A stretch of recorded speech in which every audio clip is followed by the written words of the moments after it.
Welcome to Spit Bucket on the road. We are at Scarborough Wines in the Hunter Valley, just out of Colburn, and I'm joined by Jerome Scarborough, who is one of the winemakers here, or part of the winemaking family, you could say. It's nice and early in the morning, and the best way to start the day is with some Chardonnay, of course. So here we are, and Jerome, maybe first of all you can tell us a little bit about Scarborough. Okay, so Scarborough is a family business, started by my parents back in 1987. I'm in cahoots with my father as the winemaker.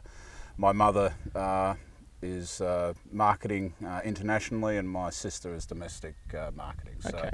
And do you and your father have quite a similar philosophy towards your wines? Yeah, or? Pretty much. I mean, I've been making wine with him for 10 years, but I still defer to him because he has much more experience than I have. So, but yeah, I mean, certainly the styles we enjoy, the wines we like to drink are very similar. So we're just next to the Chardonnay block here, and is this the block where the grapes for this white label come from? Yes. So this goes for both the white label and the yellow label. Mm-hmm. And the white label is more a barrel selection out of the winery. So. Yeah.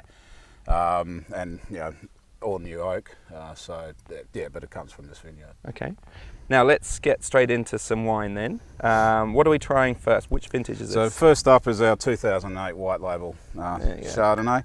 So this is a cellar door only product that we do, because our other two styles of Chardonnay, our blue and our yellow, are sort of readily available out in the market. So trying to give the loyal customers who come to the cellar door something to come back to us in the cellar door. So as we said, it's from the vineyard here, but 100% new oak barrel fermentation, 15 months maturation, released as a sort of 18-month, 2-year-old wine with the ability to drink on well for another 5 or 8 years. But at 8-year stage, it's a fully developed Chardonnay. So let's just have a taste. You can definitely sense some of that oak on the nose, but it's not sticking out. Or no, we aim for balance with the oak, and we're not using a big aggressive oak. It's sort of medium toast as well, so you're not seeing a lot of char in it as well. And by leaving it in there for the 15 months, I think that also you don't get that initial burst of just all fresh oak, new oak. It gives it a chance for those the finer sort of oak tannins to come through and balance the wine as well. I mean, I definitely see some balance here. You're getting some really nice guava and almost kind of ripe tropical fruit character. Not big and blousy, but in there with the oak. And the wine also sits at about 13.5, edging 14% alcohol. So it is. For us, it's a higher alcohol Chardonnay. We do pick it a little bit more around that sort of 13.5, but we're finding with the yeast, the cultured yeast we use nowadays, it does push the alcohol up on us a bit. So, excuse me for spitting in your vineyard, but that's all right. Been worse things done. Taste, I'm sure they have. We better not go into those now. Tasting this, again, like you said, that element of balance really comes through, and the acid is there. It's keeping it all together. It's not prominent. It's we aim mouth coating, lovely sort of feeling. We aim for a pH around 3.1, 3.2. So it is a reasonably acid wine, and that's to give it longevity. And the TA is fairly high as well. So the total acid, so it sits above 7 to 8. So again, that helps with all the balance. It sort of restrains the oak back a bit with the lower pH. And it just brings it hopefully into balance. Okay. And what would you think of eating with something like this? Or would you have it on its own? Oh, on its own. But look, I mean, any seafood dishes really, and probably stronger seafood. So if you're lucky enough to eat lobsters or yabbies, all the time, absolutely.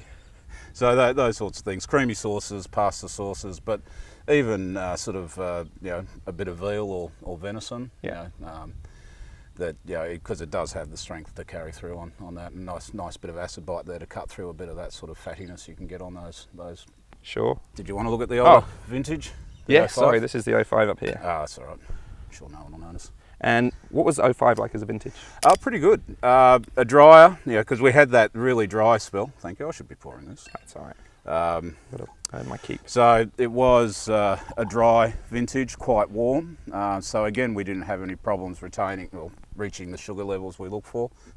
This is the third vintage of this wine we made. 2003 was the first. So, we were just starting to sort of get the style right. I think, it is deepening in colour now, but it still does, although against the grass it's not the best thing, but it still does have a green tinge. Against my shirt. It's not just yellowing, it's still got a good strong green for sure. tinge. We have found since 05 we're using pretty much the same Cooper with the oak on this. So, the Burgundy Barriques, and the style has really stuck quite true since then. So, and you just mentioned Burgundy there. Do you think?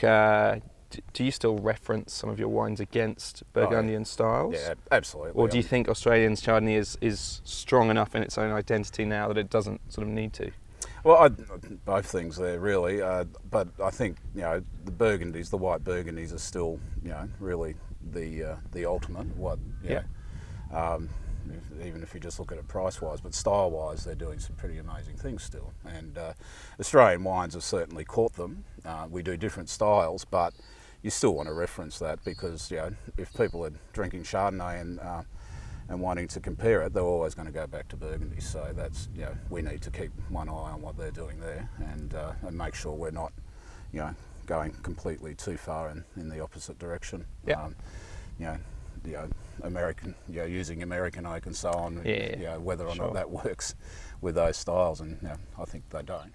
On the nose, that toastiness really comes through. And I get a little hint of a struck match kind of character. Would that be normal? Or? Yeah, well, I mean, this wine carries a slightly higher total sulphur, so that comes through on the nose. 15 months in oak, we need to keep topping that sulphur level up so it stays pristine, so that'll come through. And it does also spend time sits on leaves for that full time, so a combination of that gives you the struck match.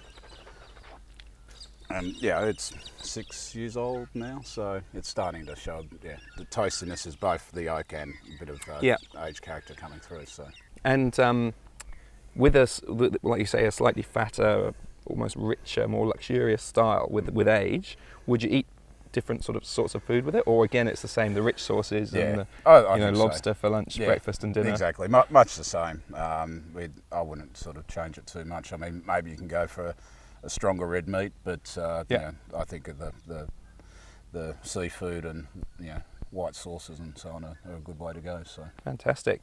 Well, this has been another chapter in the education of my Australian Chardonnay palate, and certainly enjoying the wines I've been trying. So the younger wine and the older wine both got lots of beautiful characters and lots to recommend them really. So I think the sort of the three things that stand out for me about the Scarborough Chardonnays we've had are the length, both of the younger wine and certainly this older wine. You're getting a lot of intensity and a lot of flavour there. The way that the oak is integrated, I think, is really good, and so the fruit's still there, but the oak is providing lots of those interesting, complex, sort of toasty characters as well. And the third thing, I'd probably just have to say this view. It's pretty spectacular, isn't it? So this is what you should be looking at when you're drinking Chardonnay. Great to be here at Scarborough. Make sure you have a good look at the view before we sign off today, and definitely come and visit.